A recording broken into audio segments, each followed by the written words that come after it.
In Europe, England was ruled by kings of the Tudor dynasty at the beginning of the 70th century. At that time, the Pope was the head of the Roman Catholic Church, but the Tudor kings refused to accept the authority of the Pope. They thought that England should be independent of the Pope and Roman Catholic Church. Soon, another new conflict started between the Parliament and the king as to who was more powerful in the kingdom. Let us see how this conflict led to the establishment of a democratic government in Britain. England, the Civil War, and the Glorious Revolution. In 1603 Common Era, James I of Stuart dynasty became the king of England after the death of the last queen of Tudor dynasty. The king needed the approval of this parliament to impose any tax or approve new laws. He did not want the parliament to question him. He believed that the absolute powers of the king were given by God, so the kings ruled by a divine right. This was called the divine right theory. Therefore, he believed that the king should not be controlled by the parliament. James I was succeeded by Charles I. Charles I dissolved the parliament and ruled for 11 years without any parliament. But in 1640 Common Era, he needed money to fight some wars. So he was forced to summon the parliament to get special grants.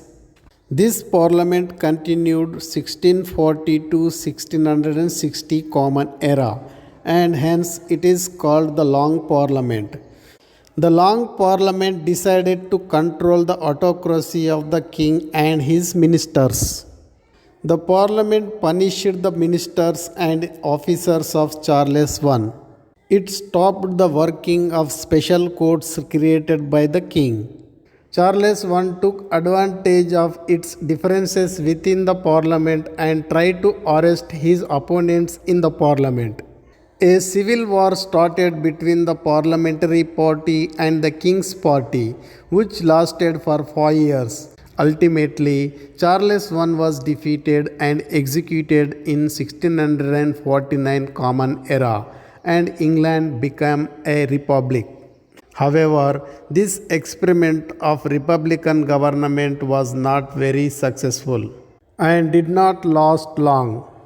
In 1688 Common Era, William of Orange and his wife Mary, granddaughter of Charles I, were invited by the Parliament to occupy the throne of England. In the new system of government, ministers were answerable to the Parliament and the king had limited powers. This was the beginning of parliamentary democracy in England. Now, the power of the king was not a divine right, but it was granted by the parliament. This was called constitutional monarchy. All this took place without shedding a drop of blood or firing a single shot. This transformation, therefore, is known as Glorious or Bloodless Revolution. After the revolution, the control came into the hands of the House of Commons, which represented the middle class.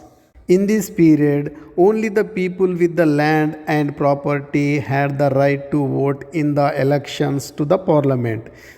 The right to vote was gradually extended to different sections of the population and eventually to all adults by 1928 Common Era. Thus, parliamentary form of government grew in stages in England.